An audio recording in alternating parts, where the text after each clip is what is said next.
começar mais uma live sobre relacionamentos afetivos.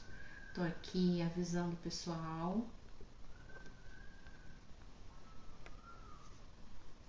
Vão avisando todo mundo. Hoje a gente vai falar sobre o que é um amor saudável. A gente fala tanto de relacionamento tóxico, o que pode, o que é manipulação. Mas vamos falar o que é o saudável, né?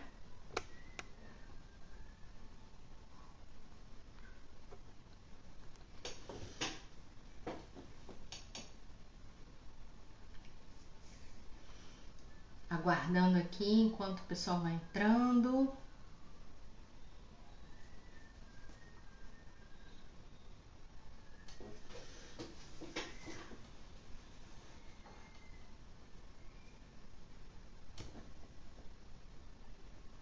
Bom, vamos lá.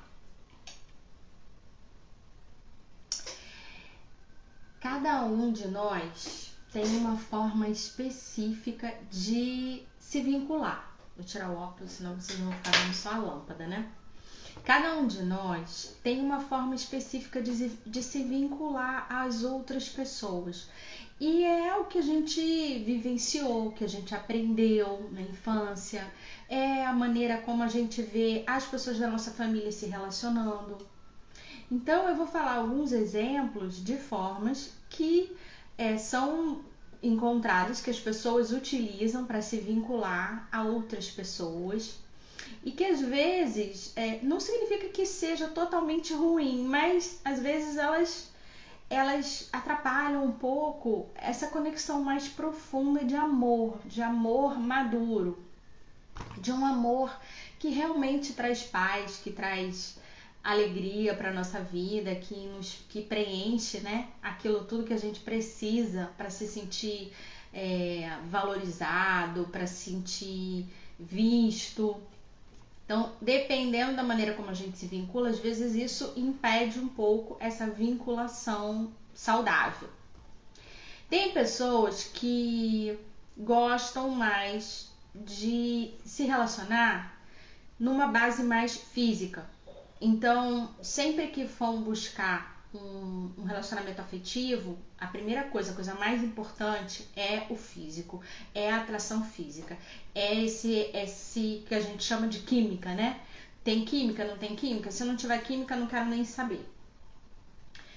Tem outras pessoas que procuram mais aquela questão do amor platônico, do carinho, sem necessidade tanto de contato físico, de ter tanta química. Também não é muito, para esse tipo de pessoa não é tão importante assim ter muita química. Tem pessoas que gostam de se vincular somente se for uma paixão, se for aquela coisa avassaladora, né? Tem gente que fala assim pra mim: ah, não, Carla, eu sou muito intenso, eu mergulho de cabeça nas coisas, né? É aquela paixão cega. No início, eu vou até falar mais pra frente, em outros vídeos que eu tô preparando aí pra vocês, sobre esse amor-paixão, que é tão falado, né? Que as pessoas gostam tanto. Tem outras pessoas que se vinculam mais em termos assim de competição.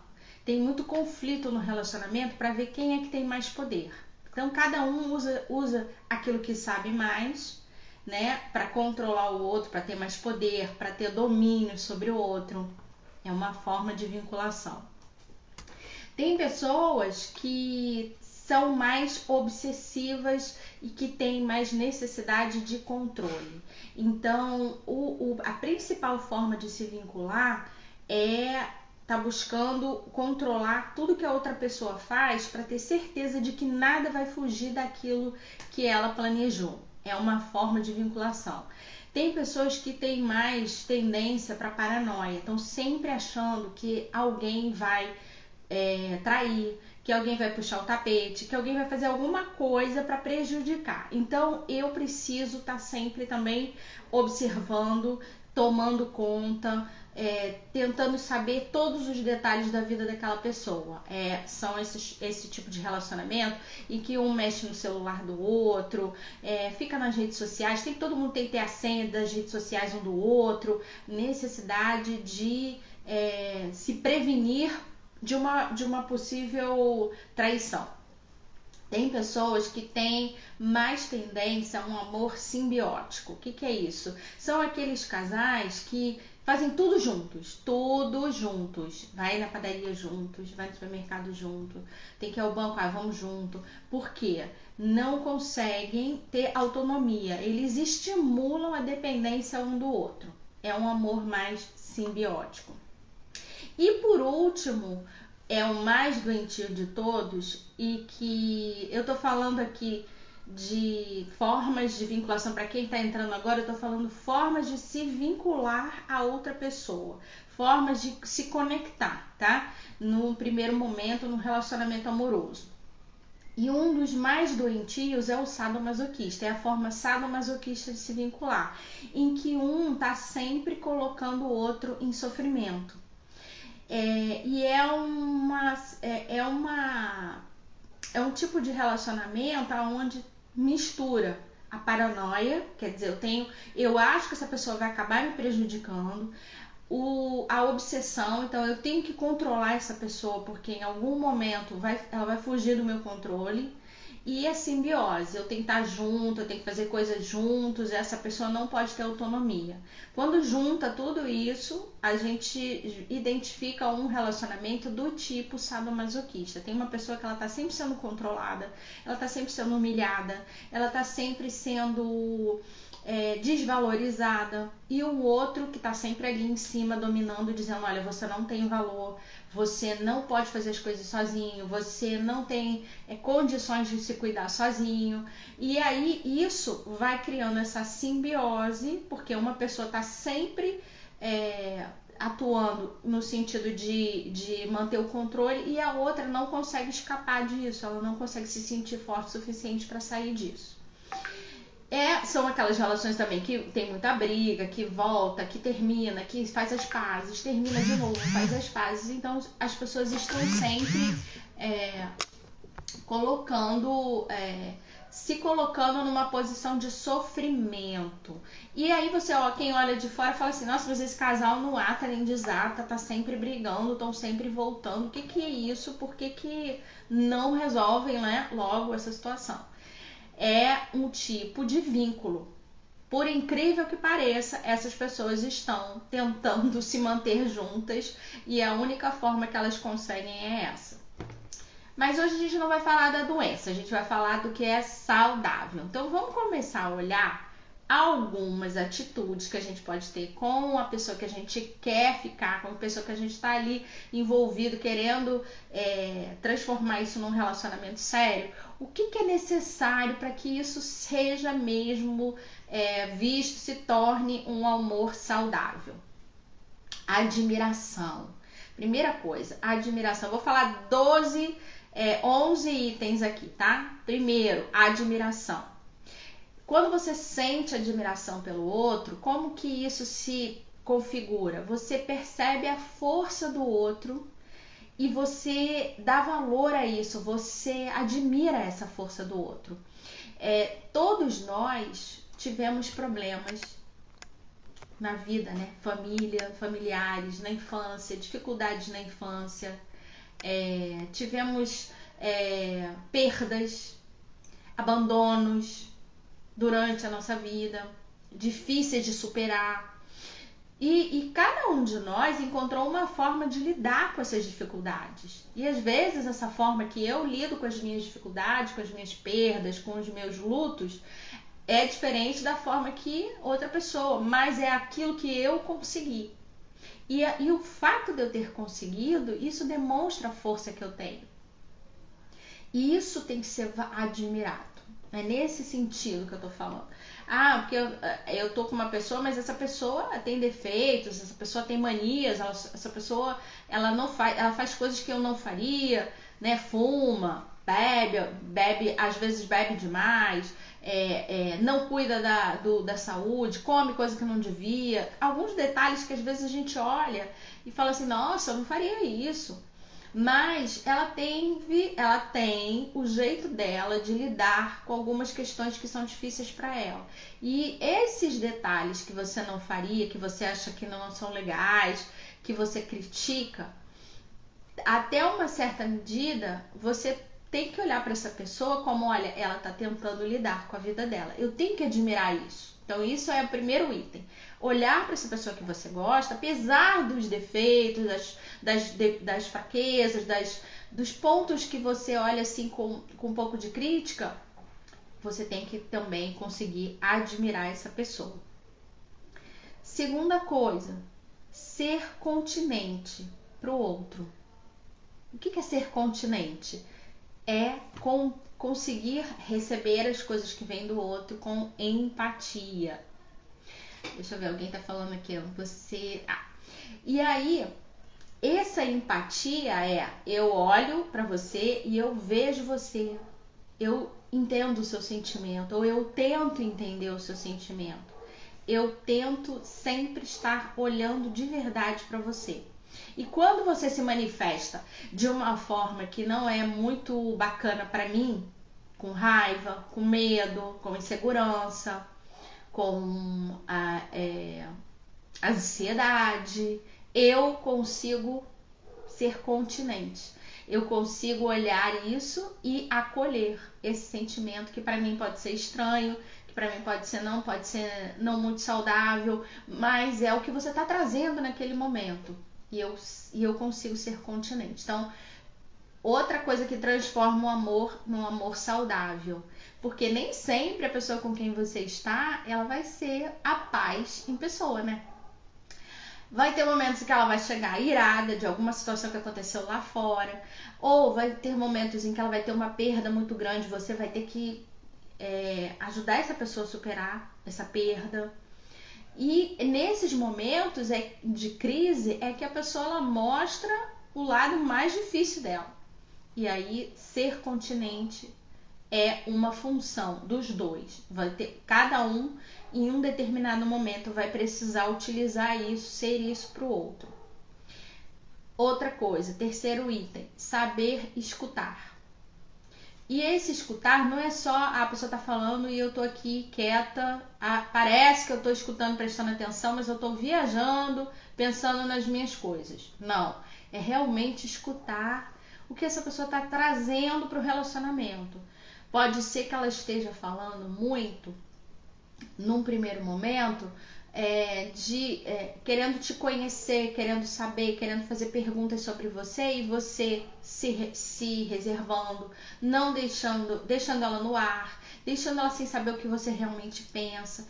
Esse tipo de resposta ambígua, sem dar muito, vamos ver como é que as coisas ficam, vamos dar mais um tempo, quando você não deixa que o outro tenha acesso, o que o outro está dizendo para você? Olha, eu quero te conhecer melhor, eu quero que você me diga como está sendo, o que você sente, o que está acontecendo aqui nesse nosso relacionamento. E se um dos dois não quer falar, não dá ouvidos, acha que é cobrança, acha que é bobagem, que não precisa ficar conversando, que não precisa ficar... Isso já é um dado de que aquela outra pessoa está bloqueando a comunicação, que aquela outra pessoa não está querendo dar acesso. E aí, com certeza, vai haver um afastamento. Vai começar a haver um afastamento.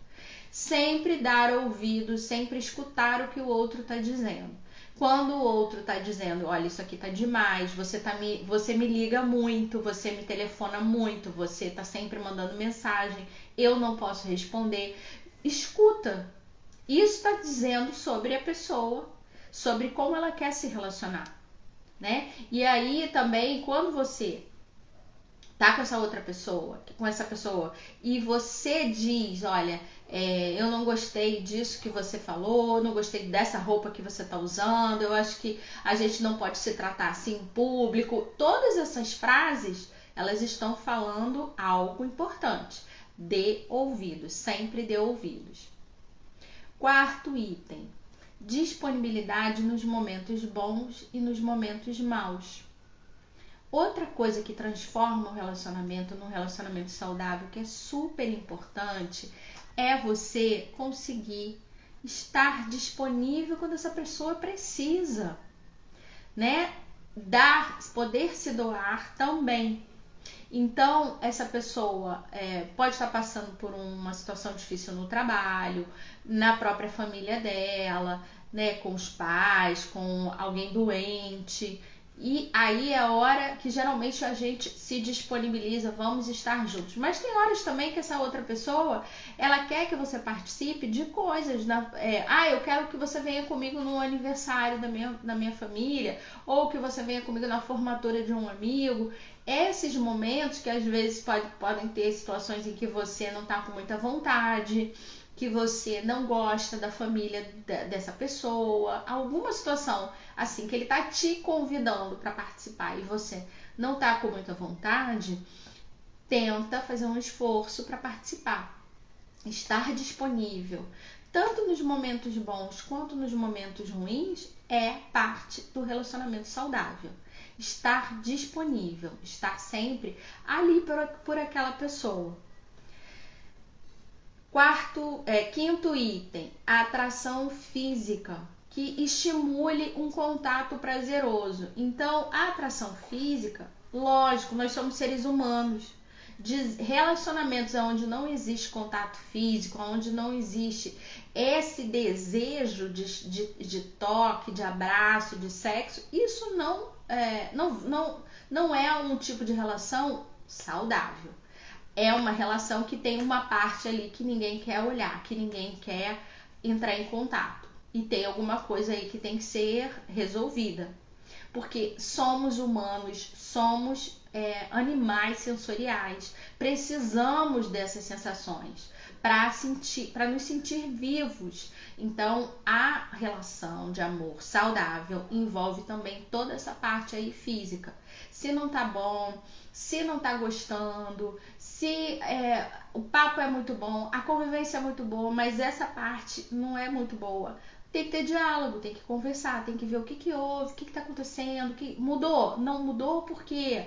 Né? Precisa mudar? Aonde precisa mudar? O que a gente pode fazer? Não estão conseguindo chegar num meio termo, se entender? Procura ajuda de um profissional, procura um terapeuta, que vai ajudar vocês na comunicação, vai ajudar vocês a falarem o que realmente vocês querem, o que vocês estão com vontade, o que é importante para vocês, num ambiente seguro, que é o ambiente da terapia. E aí vocês vão conseguir cada vez mais, com mais autoconhecimento, entender o porquê que essa parte não tá boa. Porque essa parte tem que estar boa, tem que ser, é importante sim, tá?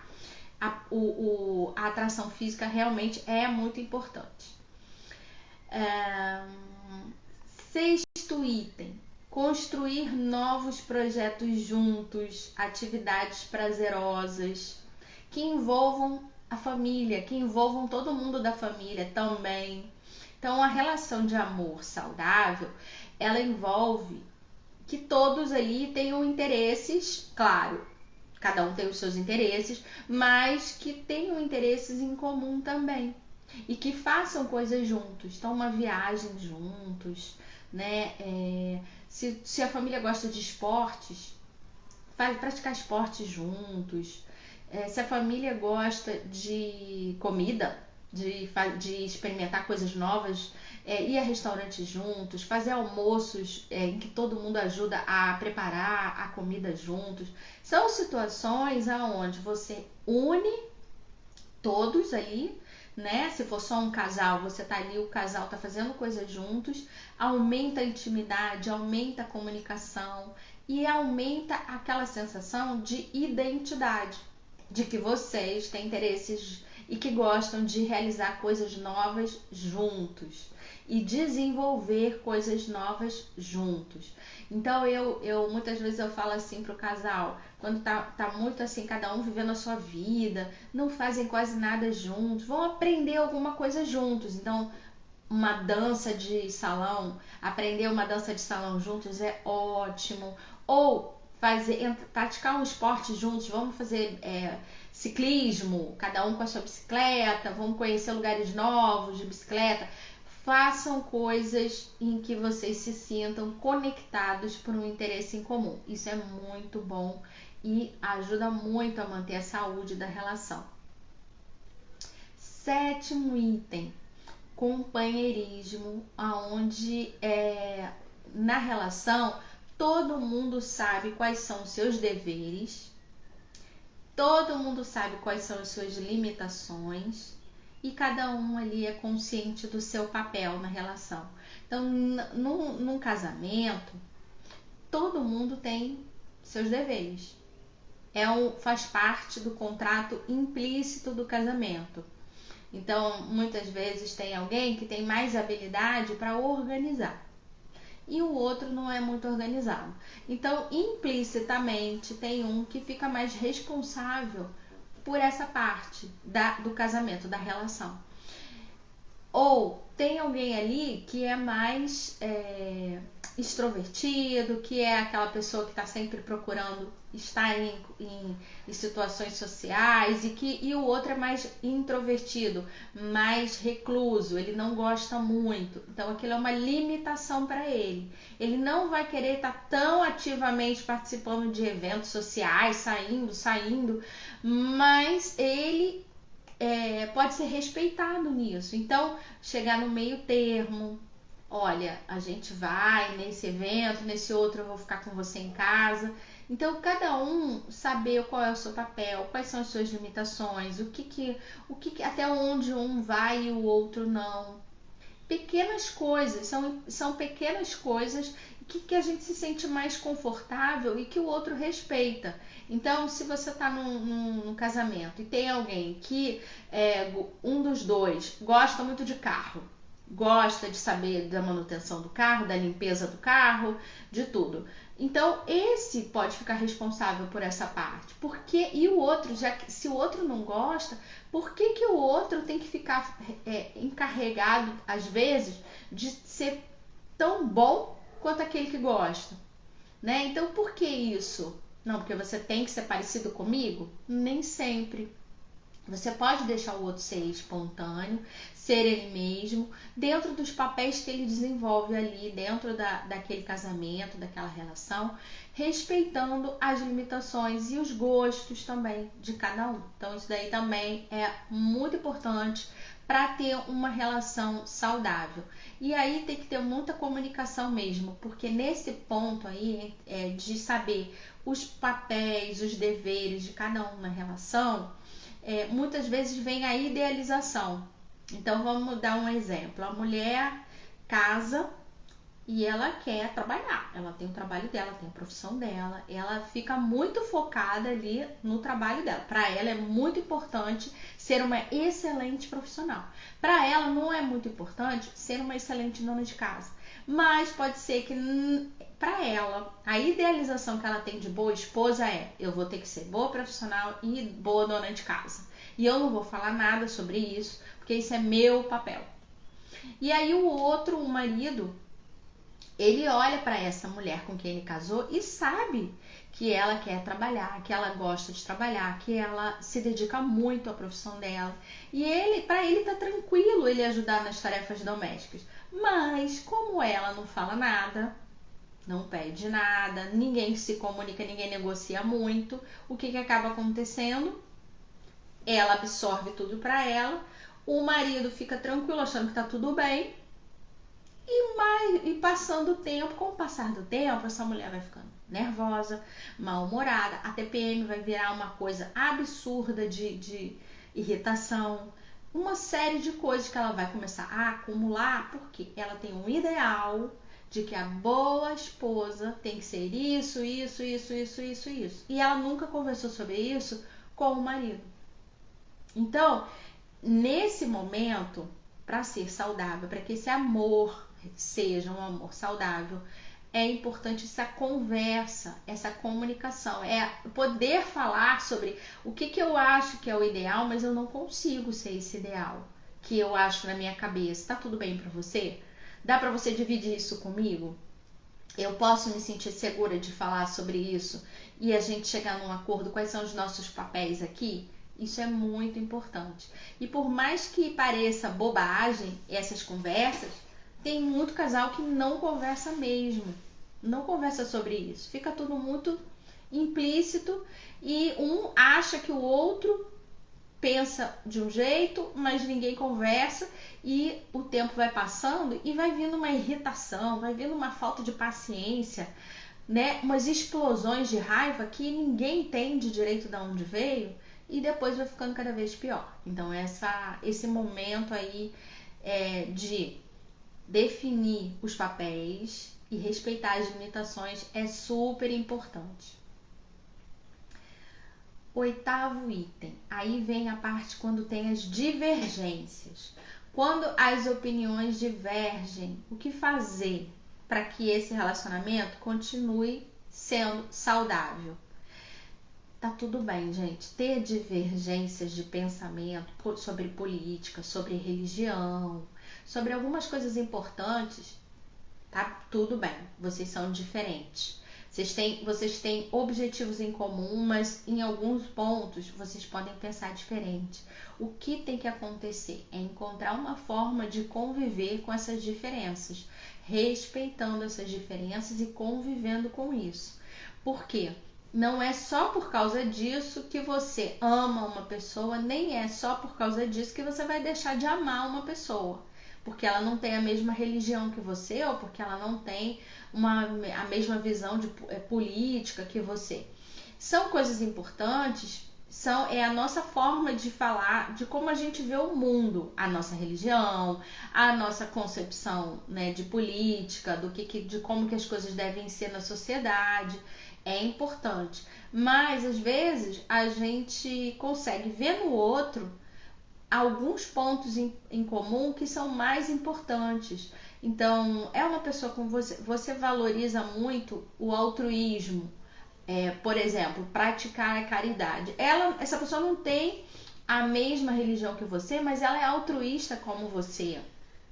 Né? Ou você tem uma concepção política de um pouco diferente, né? Tem diferenças, mas você olha que aquela pessoa que está ali com você, ela se preocupa com questões importantes, que você se preocupa da sociedade em que vocês vivem. Ela quer ver a solução do mesmo jeito que você quer ver a solução. Então, dá para chegar no meio termo, dá para conversar, dá para aceitar um pouco mais esse lado do outro? Né? Aí é uma questão de avaliar, mas tem que ter essa escuta que eu falei, conseguir ouvir, conseguir entender o raciocínio do outro, se aprofundar nessas conversas para você ver até que ponto você consegue continuar deixando essa pessoa ser ela mesma e essa pessoa continua contribuindo ali na relação para ser uma relação de respeito, de amor saudável.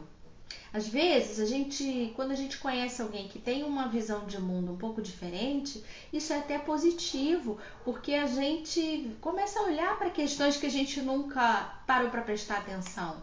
Então, um casal que, por exemplo, um veio de um contexto social muito privilegiado e aí conhece alguém de um contexto social mais carente e eles dois se apaixonam, os dois vão conseguir ter uma visão melhor do mundo de cada um. E isso enriquece, isso é enriquecedor. Não é tão ruim assim ser diferente, pensar diferente, ter tido experiências diferentes. Desde que sempre haja respeito, escuta, empatia, para que o ambiente da relação, do casamento ali, seja um ambiente seguro para se expressar. Número 9 não, já tô no 10, né? Não, no 9. Manter um clima de respeito.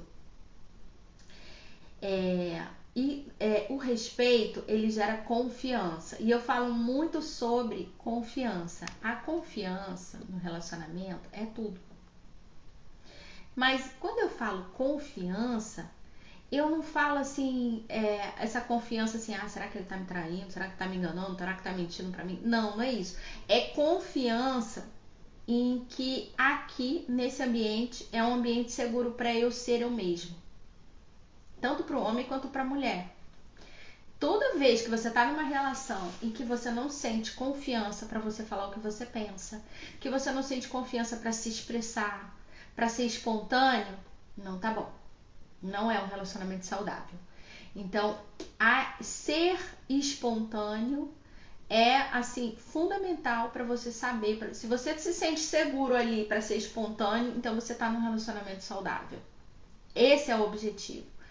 E o respeito é isso, é respeitar o outro como ele é, para que isso gere confiança. E aí sim, toda vez que tiver uma diferença de pensamentos, diferença de opiniões, diferença, né, de eu quero ir por ali e você tá querendo ir por aqui, a gente confia de que a gente vai conversar, que a gente vai ter, vai se abrir, que um vai escutar o outro e a gente vai conseguir chegar num meio termo e continuar aí de novo indo na mesma direção.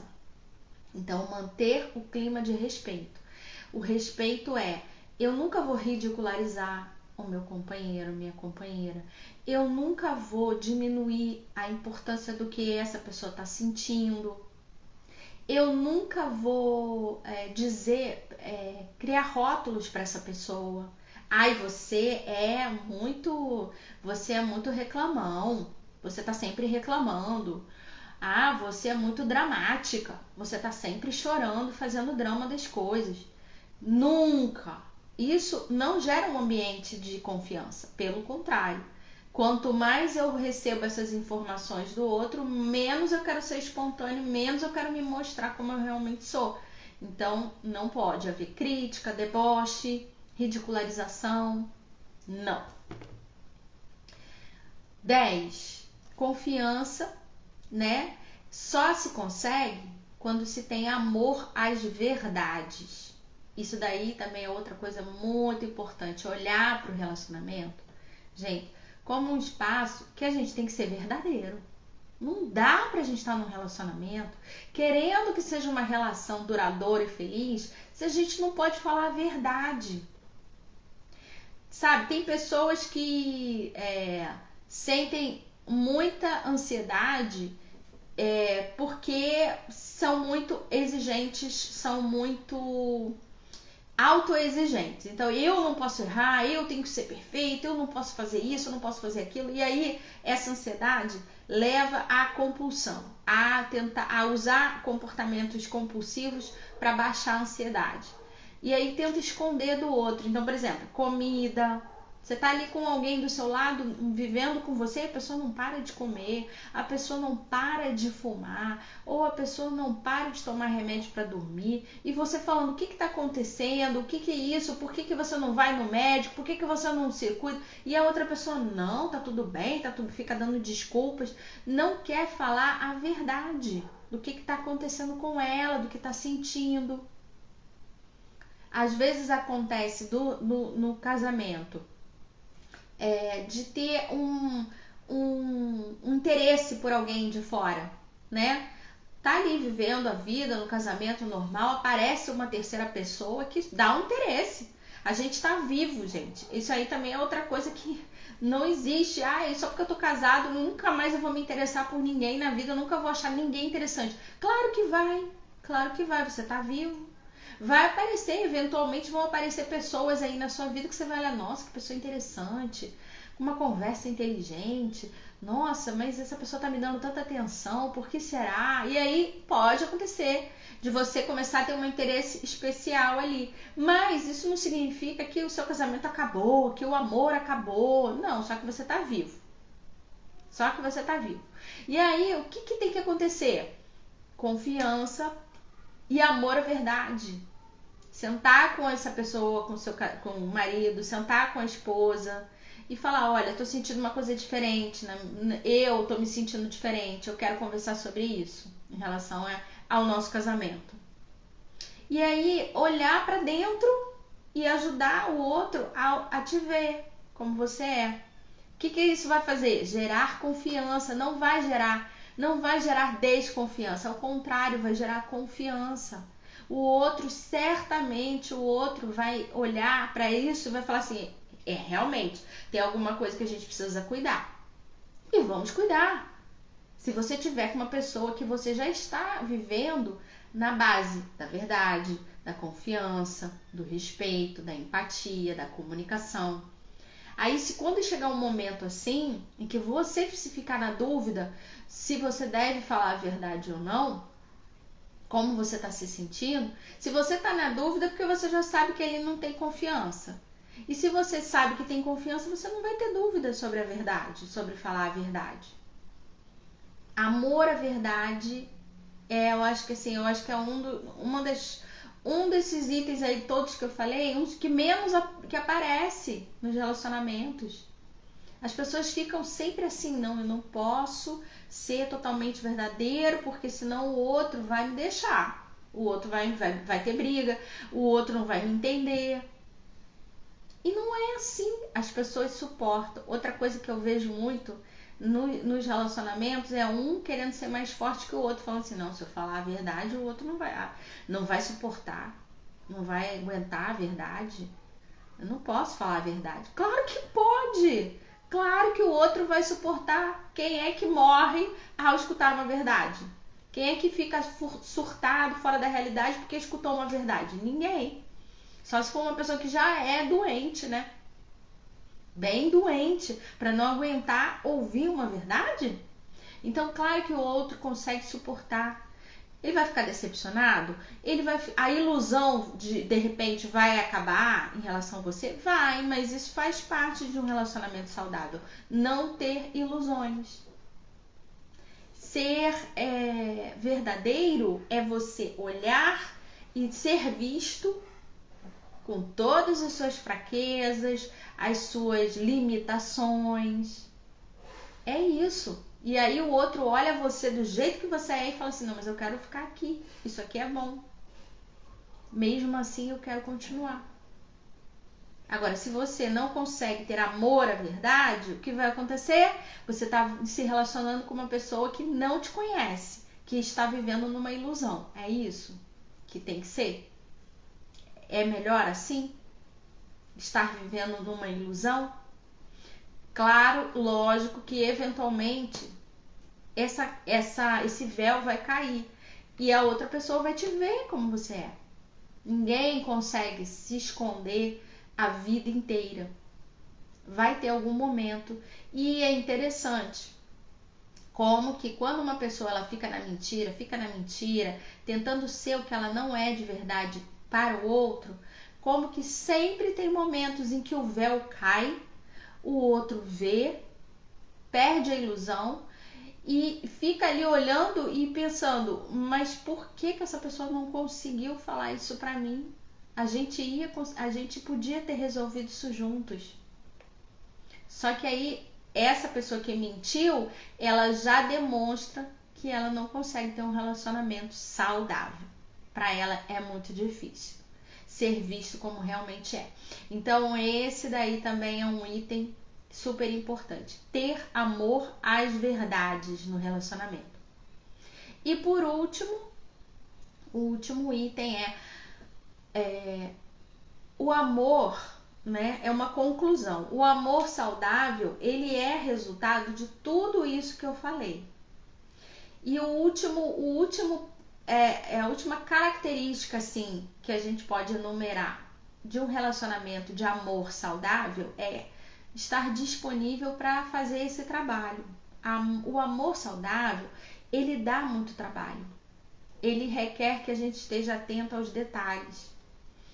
É aquilo que eu falei no começo. A gente vem às vezes com um padrão, com um desejo de se vincular usando uma determinada forma, às vezes com mais competição, às vezes com mais controle, às vezes com muito medo, paranoia, medo de perder, medo de ser traído. E quando a gente se vincula de uma forma não muito saudável, é muito mais rápido, né, o término desse relacionamento. E é muito traumático. Ao passo que se você fizer todo esse trabalho de tudo isso aí que eu falei, de dar espaço para a comunicação, do respeito, da empatia, de ter amor à verdade. É trabalhoso, mas você vai ver que você vai se conectando com essa pessoa de uma forma tão profunda, é uma conexão de alma. E aí vocês dois se sentem completamente livres para ser o que vocês são, sem medo de nada, sem medo de perder o outro. Isso é muito bom, mas dá trabalho. Agora, deixa eu ver se alguém fez alguma pergunta, algum comentário. Falem aí quem tá aqui comigo. Se quer fazer alguma pergunta. Se já viveu isso. Se já viveu um relacionamento em que não conseguia falar a verdade. Ou se já viveu um relacionamento em que era muito criticado, em que era ridicularizado e aí não conseguia mais ser espontâneo. E se isso e como que superou isso? Ou se alguém quiser fazer alguma pergunta.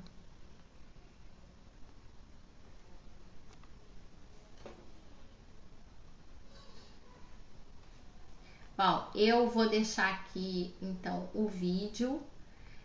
Vou voltar aqui mais vezes para falar de outros assuntos. Deixem aí comentários. Deixem o que vocês acharam, as experiências. E semana que vem, de novo nesse horário, tá, gente? Vamos tentar manter esse horário aqui. E quem puder participar, seja muito bem-vindo sempre. Um grande abraço.